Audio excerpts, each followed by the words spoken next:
Hello, and thank you for joining us tonight. My name is Mike Tellerino, CEO of K9 for Veterans. I got a very special guest tonight, Jim Glasgow, who is the Will County State's Attorney, and my co-host, Alexander Michael, who is one of our directors for K9. Jim, I'd like to start out by just having you tell us, or our audience, a little bit about yourself. Well, I was an assistant state's attorney in the Will County State's Attorney's Office in the 1980s. I was in private practice for a short time, and I ran for state's attorney in 1992. And there were a number of reasons why I was compelled to run. I wound up getting the endorsement of all the law enforcement agencies who I'd worked with in the 80s. But one thing I've always held dear to my heart, I was adopted. And so I really believe in the concept of there but for the grace of God go I. And so prevention and rehabilitative programs I thought were completely lacking in the state's attorney's office. And so that was one of my platforms, and I was committed to open a children's advocacy center for sexually abused children, which had just recently been created by statute. And so, when I was first elected, I started a group called Ceasefire, and it was an acronym for Character Education, Activates Self-Esteem, Fostering Individuals Respecting Each Other. Right. We raised $100,000, and we put character education in the local schools. And then in 1995, I got a grant to open the first domestic violence courtroom, a specialized courtroom with a specialized prosecutor, because that particular crime is not like the run-of-the-mill broken windows, Right. shoplifting, whatever. It requires a lot of hard work, and there are so many, obviously, psychological concepts involved with domestic battery, where it's learned behavior, and then the victims their self-esteem is so destroyed that you have to work so hard with them to build that self-esteem back up. Right.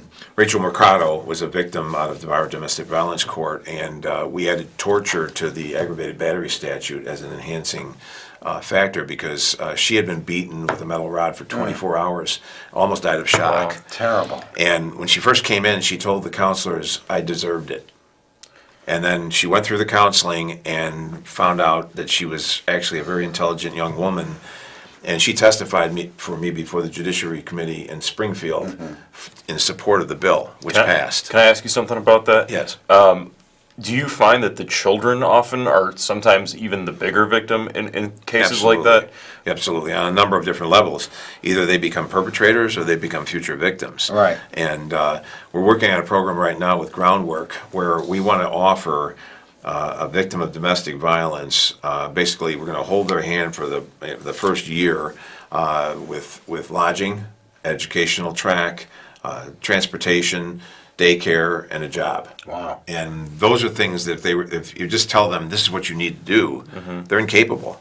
Well, most of them can't break away because they have nowhere to go. They have no means to do it by. Right. So by you affording them this opportunity, if they're looking to get out of a bad relationship, they have the means to do it now. Right. Before this, where would they go?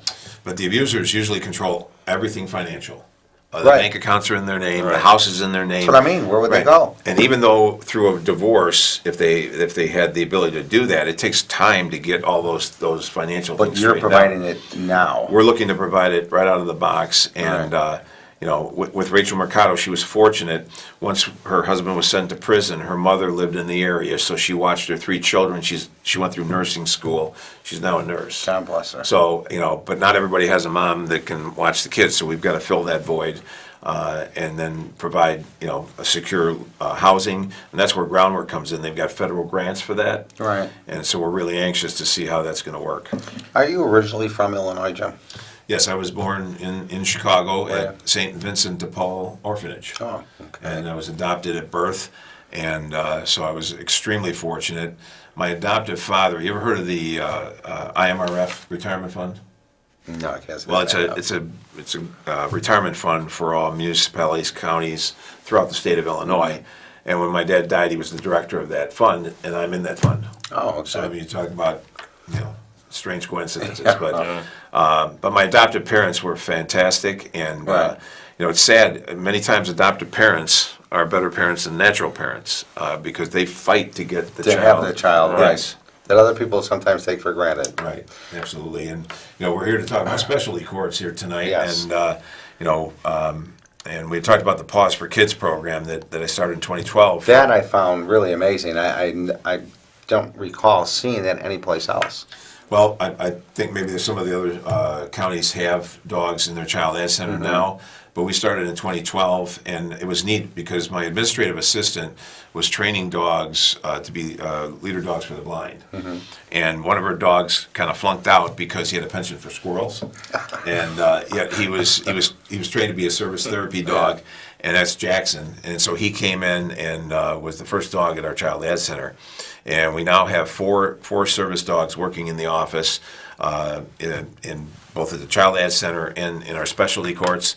And we have a fifth dog who can detect the proprietary chemical and electronic equipment. So we use him on search warrants for child pornography, financial crimes, and drug crimes. Unbelievable. Can you explain how that works? It's amazing. There was a fireman in Indiana that came up with this idea, and he bought this proprietary chemical, and he trained the dog to smell it, to detect it. And What is this chemical? I don't know the name of it, Okay. but it exists in all computer equipment, all our cell phones. Yeah. And the handler, Megan Brooks, when she was a little skeptical when she first went to meet the dog. Right. And she came home, brought the dog home for the acclimation weekend, and her daughter couldn't find her cell phone. Oh. Guess who found it? The dog. Cash, the So, dog. so how is this dog useful in a search warrant if this is in all computers? Like, what exactly does the dog find? Is that for like a hidden computer? A lot of times the offenders will hide a SIM card. Okay.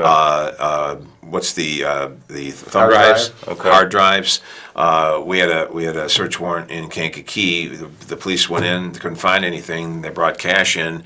He found a secret hiding place in the basement stairs where the hard drive was. Oh, okay. Okay, and when we were first training him, we put a SIM card. You know how small those are. Right. We put it in a drop ceiling in a hallway. And the dog And then found we were it. walking down the hallway, and the dog stopped, sat, and looked up at They're right that where it was. they're that in tune with Oh that? yeah, it's. Oh my You God. think about the arson dogs Sure. and the cadaver dogs. Their ability to detect scent is 100+ times ours. Right. But you would think a little No, it's SIM amazing. card. It is truly You know? amazing. That's I amazing. mean, how much that chemical be in that card? I But know. obviously enough for that dog to find it. Exactly. So Yeah. why don't you tell us about, I'm really interested because being a veteran, Veterans Court, I think is probably one of the best things that's happened in a long time for our veterans. It really gives them a second chance. But why don't you explain to us exactly how that works?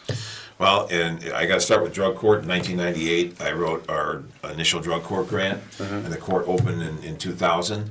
And just to give you an idea how wonderful these specialty courts are, the young girl graduated from that court in 2000, walked away without a felony conviction.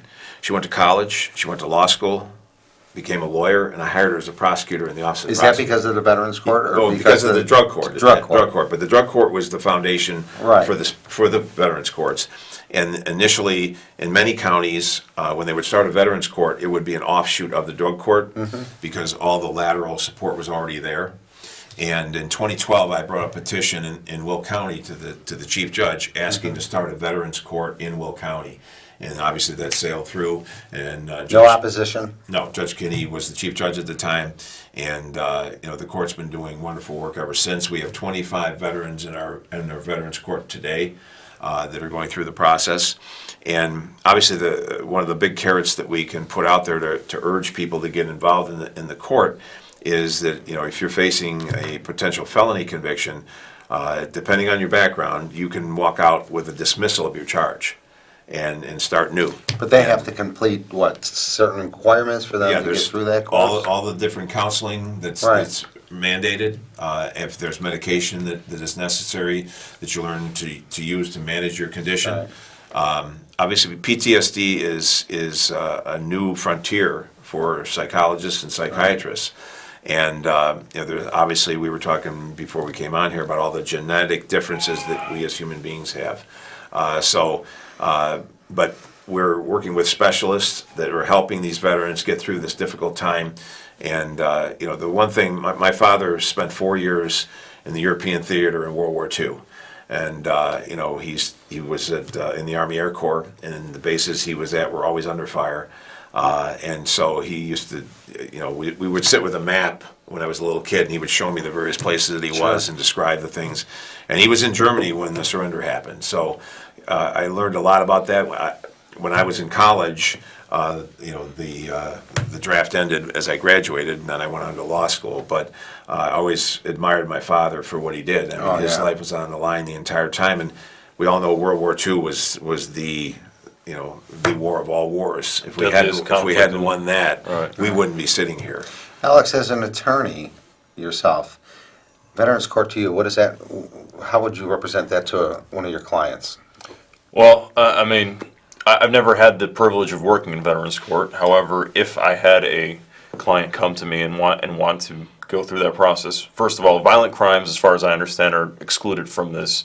Right. But if a veteran is charged with a nonviolent crime, I would suggest to them this is something you can go through to avoid a conviction. And so, as an attorney, you kind of have to take a look at the evidence. I mean, if the client is genuinely not guilty of what they're charged of, obviously I might recommend going through the procedure and say, hey, we can beat this outright. If it's something that you can't, and you believe the client can't really beat the case, then this is a program. I mean, you might want to recommend this program regardless if the client really needs the help, because they can get counseling, they can get treatment. Because they can get help and counseling. Yeah, so even if it's something where you can look at the case and the evidence and you can say, I could beat this case as an attorney, maybe it's better for your client because this still won't go on their record.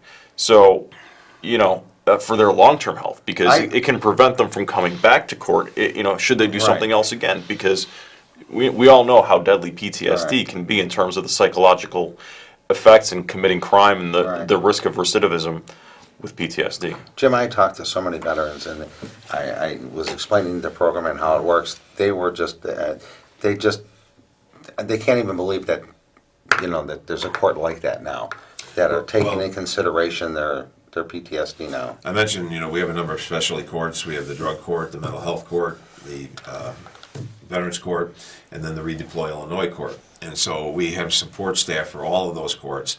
And the Redeploy Illinois court, the tools that we have there are available to people in veterans court where we can get you a job. And we have two halfway houses, and we just bought an apartment building that'll be the transition building for people that are coming out of our specialty courts that are still a little bit fragile and don't want to be out on their own yet. And they have a job, but they live in our facility, and we have a monitor who lives in the building with them to provide support on a daily basis, keep them on the straight and narrow. That's great. I mean, that's really an awesome program. It is. I have to tell you, it's something that's out there that, for our veterans that come home with PTSD and they run into an issue with it, knowing that there's an option out there, because a lot of times if you get convicted of a felony or any kind of conviction and you go for a job, that's going to be held against you, and you might not be able to get that job. But through your court now, they can have that removed, do whatever they need to do to get through that, and then have it removed, then second chance. And even without it removed, as I mentioned with the Redeploy Illinois, the people in that court sometimes have 2 or 3 felony convictions, have been to prison more than once. Mm-hmm. And so when they come out, their chances of getting a job are really low. Right. But we have a system set up where we've convinced local employers to recognize that if we don't send this individual back to prison, we save $30,000 of your tax dollars that are just wasted for him to sit in a cell for a year. Right. Instead, you can pay him $30,000 or $40,000 to work in your factory or your business. And be productive. And then it turns out that they have an affinity for what they do there. They're going to advance in your company and become a productive. It's a win-win. Yeah, and then they're going to spend their money in the local community and become part of the solution instead of the problem. Right. Well, one of the things I want to touch on is maybe the progress that's been made in terms of recognizing PTSD as a real problem. Because 20, 30 years ago, correct me if I'm wrong, I mean, this was something that was completely ignored, if I'm not mistaken. Is that accurate? Yeah, I don't think people really understood it. Right. And I still don't think they still don't. Right. Obviously, with the advancements we've made in psychology and psychiatry, both from the standpoint of being able to diagnose with imaging and then various drugs for treatment, we're in a much more sophisticated place than we've ever been. Right. But when you look at the effect that we've all seen videos from Iraq and other wars that we've been in recently, and just looking at some, we have a senator from Illinois that lost both her legs, Yeah. and so Tammy. she was a helicopter pilot. Tammy Duckworth, right? Yes. Yeah. And God love her for being able to get herself together and do the incredible Yeah, things she's what a doing right comeback. now. Yeah, Right. but that has an impact on you that you can't describe to anyone else. Right. We were talking about the fight or flight instinct that you have. And I deal with that with officers in situations where there's deadly force used. And the limbic system in your body, how everything changes. Your blood is diverted, basically away from your skin to your vital organs so that you can perform at the highest level. The part of your brain that controls memory shrinks because you don't need to remember to survive. Right. And so that's why when these poor people get criticized about, well, you don't remember what you did or how many shots you fired, well, that was the last thing on their mind. It was, Right. I've got to survive. I had a case with a female deputy in Will County where she was responding to a guy on drugs with a knife threatening the family. And she and her partner come in, and the guy charges her with a knife. And she didn't shoot, and he tried to slash her, and she didn't shoot, and finally he slashed her across the face, and she fired. And when I was talking to her after the fact, after we ruled that her shooting was justified, the way she kind of described it was when the guy was first coming at her, when she had the legal authority to shoot, her brain wouldn't pull the trigger. Yeah. That's an odd way of saying, but that's she was in that fight or flight mode. Right. And then she thought she fired more than once, but she only fired once. So, again, we put this armchair quarterback thing on these people after they come out of this stressful situation. Yeah. And I'm sure if you talk to veterans, they will not remember the fine I details can of tell what you, happened. Right. I talk to them all day, every day, and you're exactly right. The And- more stressful the situation, they actually Yes. remember Yeah. less of it. Yep. And true. and as someone who sits at the opposite table from a prosecutor, as a criminal defense attorney, that's one of the things criminal defense attorneys actually take advantage of. Is the discrepancies between the report and what the subsequent investigation actually shows happened, because these officers may not remember exactly what happened, but they'll say, "Oh, I fired one shot," and it turns out there was 8 bullets. And criminal defense attorneys will just harp on that to a jury and say, oh, well, they said one thing. You can't trust their credibility. But what a lot of people don't realize is that disconnect that forms when you're in that fight or flight. Oh, Yeah, the sad thing is, a lot of times we need a scientific finding to get something admitted in a criminal courtroom, right? Right. Well, we can't simulate that fight or flight. I mean, you can train with different scenarios, but nobody's ever going to be in that real fearful situation because they Correct. know how it's does not anybody real. know how they're going to react? Right. Or what Right. they did with their reaction when it happened. How are you going to go back and trace that step? You Yeah, can't. You can't. It's impossible. Right. Do you have any new programs coming on board? I mean, you've created, I got to tell you created some awesome programs for Will County. You Well- should really be proud of what you've done. It's fun because mean, these it's amazing. these are common sense, creative avenues. Back in 2007, I was meeting with the Veterans Assistance Commission Chairman Jim Denbo and trying to see if there was anything I could help him with, and he was telling me that the bus that they had to take the veterans to Heinz I was going Hospital to ask you about that. kept breaking down, and it wasn't big enough to take the veterans up there. So I was able to come up with a way to fund it, and I found a bus in Florida that was being sold brand new for 20 grand less than it was normally retailed for. It was about $65,000. We brought it up here, we gave it to the veterans, and nobody missed a Heinz trip after that. And, Isn't that great? And recently, it's amazing. We have a 60,000 square foot veterans clinic in Joliet. in the footprint of the old Silver Cross Hospital. So now most of the guys don't have to go to Hines, except for the longer extended treatment. Sure. All the 1 or 2 day things they can get done here. And I worked with the VAC and a local car dealer, and we got them a smaller van to do the in-town running for that purpose. And that's a big problem. I mean, I deal with veterans every day that live in Will, DuPage, Grundy County. The hardest thing for them to do is to get to Chicago, to Hines Hospital for their treatment. So, Yeah. why you having that facility out there, it's a godsend for it absolutely a is. ton of veterans because, and even the ones that can drive, that they have PTSD, to drive in the Chicago traffic, it just plays havoc It's on their- difficult without PTSD. And if you got PTSD, it's really horrific and prevents a lot of them from coming in. So, you know, for what you did to open that center for these veterans, it's amazing. It really Well, on is. that same campus, there's a big parking lot, and then there's the federally funded veterans apartments. So it's pretty neat. That, you know what, I mean, Will County, I just recently moved to Will County. I was in Cook County. Yeah, and, good for you. Yeah, real good for me when I got my tax bill. But anyway, it's, Will County just does so much for their residents and veterans. I mean, the more I was looking into it, I was really taken back by everything you've accomplished for the residents of Will County. I think it's amazing how much the collar counties have accomplished more than Cook County itself. I mean, if you look at Cook County, what do they offer in terms of? High taxes. Yeah, I mean, just as an attorney, I'm sure you can appreciate, if you something as simple as filing a motion in Cook County, you brief it, you write all these arguments, you spend all this time on it, you give it to a judge, they ask for courtesy copies. In Cook County, there's no chance of them even having read it. In Will County, much different. So in terms of, and a lot of times, you have substantial issues before these judges, that may involve something like PTSD or whatever it may be. I'm not saying that that's the case, but what you get in Will County or in DuPage County is much different than Cook County.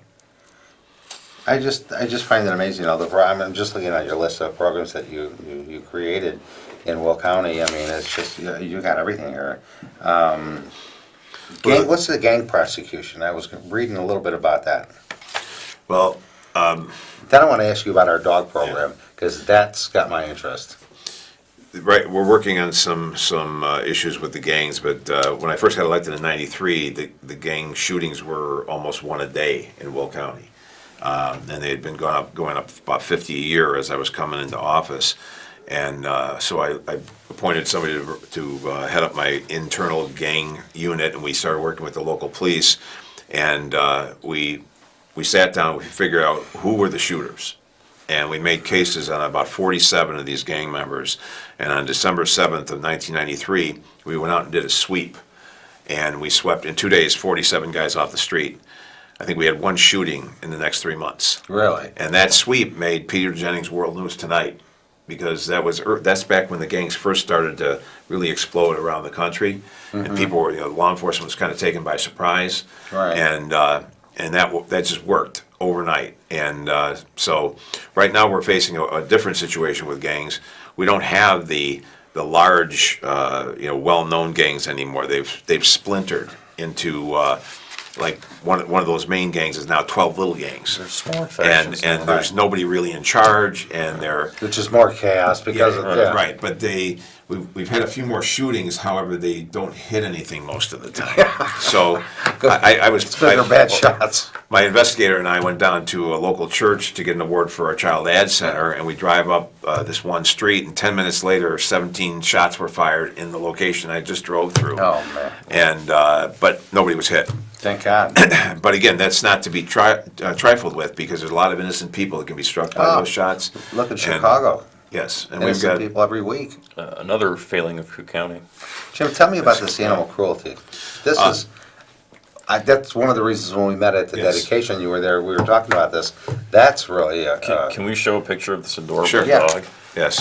We, last year I brought the ASPCA in for a 2-day conference. I thought it was one of the things I've identified in Will County, and it's true in every county, the police are busy with a lot of things, and animal cruelty is not the highest on the list. Right. And most of the animal control people are not given the kind of training that they need, and that's what this is going to help do. It's a 3-day training with the third day to be really intensive for law enforcement, and knowing what to look for, knowing how to collect evidence, how to document that evidence, how to work with the prosecutor so that we can go into a courtroom and prove it beyond a reasonable doubt. So fine defense attorneys like this don't ruin our case.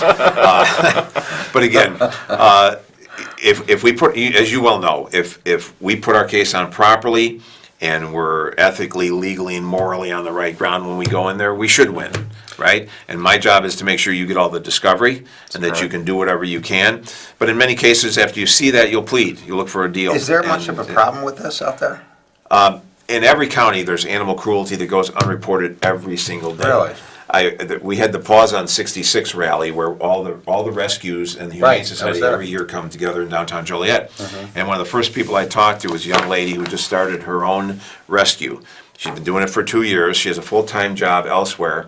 But she was telling me about this pit bull that was found on the south end of Joliet, tied to a dumpster with potentially grease burns. Okay.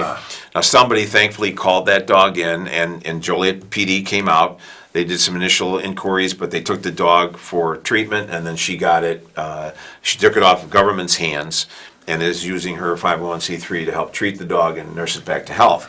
And then that's why I want to be able to work with those rescues and humane societies when I see dogs in court, that I can place them with them instead of into a cage at an animal control center. And that way, Which does them no good. Right. The dog will get much more personal care and love and attention. Many of these rescues have foster homes when they're Right. overcrowded, so it's going to work out much better. But the League of Extraordinary Canines is something I came up with when I was looking at I've got 5 dogs that work for me, and just thinking about throughout the county, if we could sensitize everybody from children all the way up to every adult, sensitize the animal control and police officers on the street how important it is that we care for these animals that can't fend for themselves. It will make ourselves a more compassionate, kind, and loving society, Right. and that transfers directly to how you treat other people. The studies are legion that cruelty to animals leads to violence against humans. Dahmer and Gacy both tortured animals Perfect when they example. were kids. And 20 years ago, I had somebody set a cat on fire in Joliet, and all I had was Awful. How do you, how does, Yeah. a misdemeanor charge for damage to property that I could charge. Misdemeanor. So I wrote a law that literally protects every animal from torture, because torture is the intentional infliction of pain and suffering for your self-gratification. Right.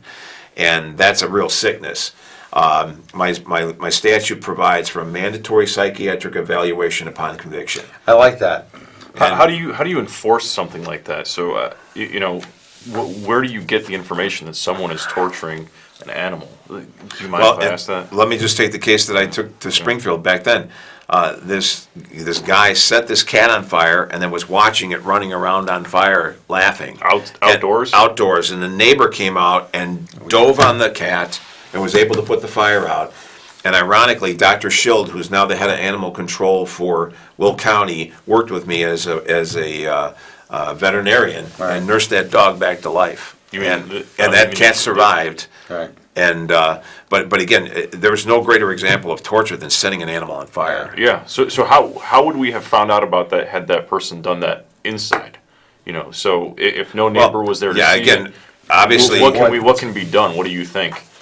well, again, the more obviously, if he set the cat on fire and it died, and he threw it in the garbage and nobody ever knew, Yeah, right. then that Who would crime know? goes undetected. Yeah.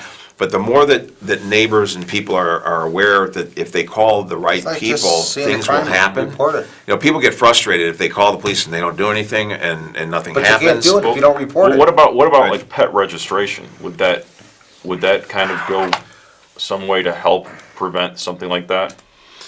Well, yes and no. I mean, we can't go into people's home, force our way into people's homes to see what's going on. Correct.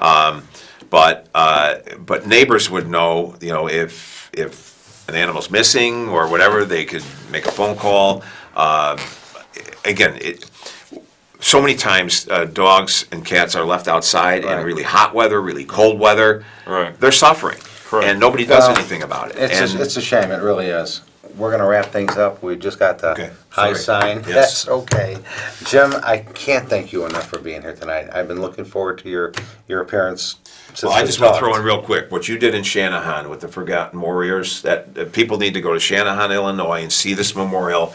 Thank you. It's as good or better than anything in Washington DC. It is phenomenal. Thank you. Thank Jim, you. Thank you. Thanks.